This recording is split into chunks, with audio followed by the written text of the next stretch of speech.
अस्सलाम वालेकुम दोस्तों, मेरा नाम है ahsan और आप देख रहे हैं ahsan विद यूट्यूब चैनल।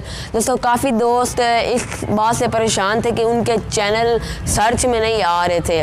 उन्होंने काफ़ी वीडियोस भी अपलोड किए हैं लेकिन फिर भी उनके चैनल सर्च में नहीं आ रहे। लेकिन आज की इस वीडियो में मैं आपको एक ऐसा तरीका बताऊँगा, ऐसे तरीके बताऊँगा जिनको अप्लाई करने से आपका चैनल गारंटी के साथ सर्च में आएगा।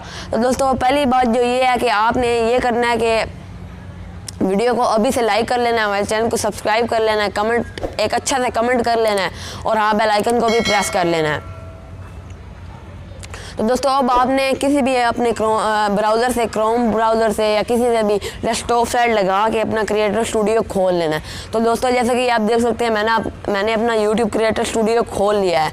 दोस्तों ये नीचे आप देख सकते हैं ये सेटिंग का निशान बना हुआ है, आपने इस पर क्लिक करना है और आपने थोड़ा सा नीचे आना है और दोस्तों ये देखें, आप देख सकते हैं ये लिखा हुआ है कीवर्ड्स।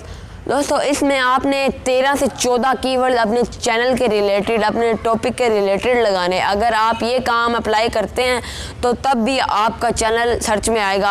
अब आपने ये कीवर्ड लगा के आपने इसको सेव कर लेना है। दोस्तों दूसरी बात जो ये है कि आपने जब भी अपनी वीडियोस को अपलोड करना है उसके टाइटल में अपने चैनल का नेम ज़रूर लिखना है, उनके टैग्स में अपने चैनल का एक टैग ज़रूर लगाना है और कीवर्ड में भी अपने टॉपिक के रिलेटेड तो लगाने ही है, लेकिन चैनल का जो नाम होगा वो भी एक कीवर्ड भी लगाना है, टैग भी लगाना है और डिस्क्रिप्शन में नेम भी लिखना है। तो दोस्तों आज की वीडियो के लिए इतना ही, मिलते हैं नेक्स्ट वीडियो में, तब तक के लिए अल्लाह हाफिज़।